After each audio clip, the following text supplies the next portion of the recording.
نو دین چې دی دا خلک د خلکو دپاره نه کوي.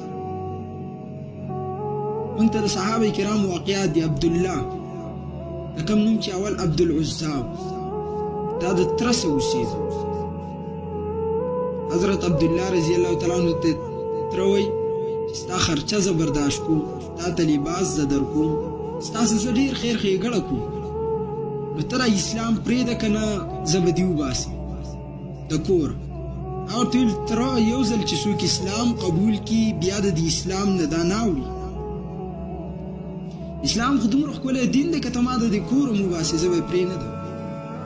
یتیم و یتیم نوجوان پلار یې جوانۍ ته قابو. بس هغه د کوره وایسته. کله چې کوره وایسته شیخ سرفرازان صاحب درس خو لیکل دي چې یو بوساړه و په هغې کې کېناست. نو یو کس بوس پسې را روان و، بوج به تاسو پېژنئ دا بوج ورسو. کله چې دې بوساړې ته رانږدې شه ده ورته اواز وکړو یا عبدالله د الله بنده چېرته راننوځې، زه نوجوان یم زما لباس نشته. چونکې تره چې د کوره ایستو نو لباس یې ته وشوکه چې دا لباس هم درله ما کړ دی وباسه. حضرت عبدالله هغه وایستو او دغه بوساړه کې پناه واخیسته.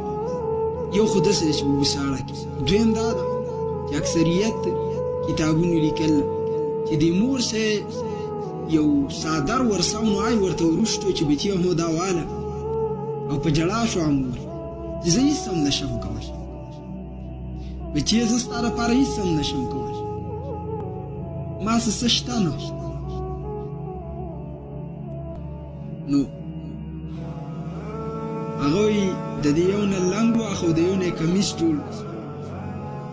په دغه حالت کې راغی د رسول الله صلی الله علیه وسلم مسجد نبوي ته شپې تېره کړې په دغه یو لباس کې.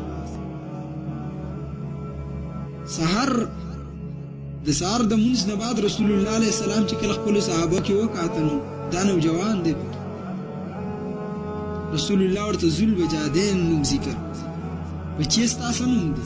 یا رسول الله زما نوم عبدالعزا دی. څه له راغلی؟ یا رسول الله په تاسو مې ایمان راوړی او تره د کوره وایسته. هر څه رانه واغست، لباس یې رانه واغست.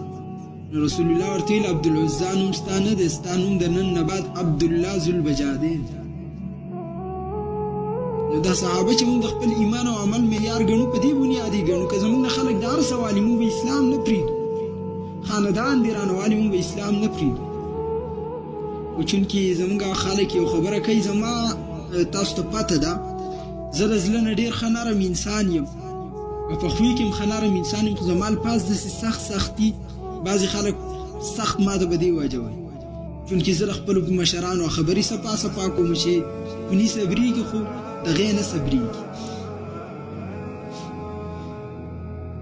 دغه شانتې که تاسو مفید الطالبین کولاو کړی که نه، نو یو باچا و، د هغسې وزیر و.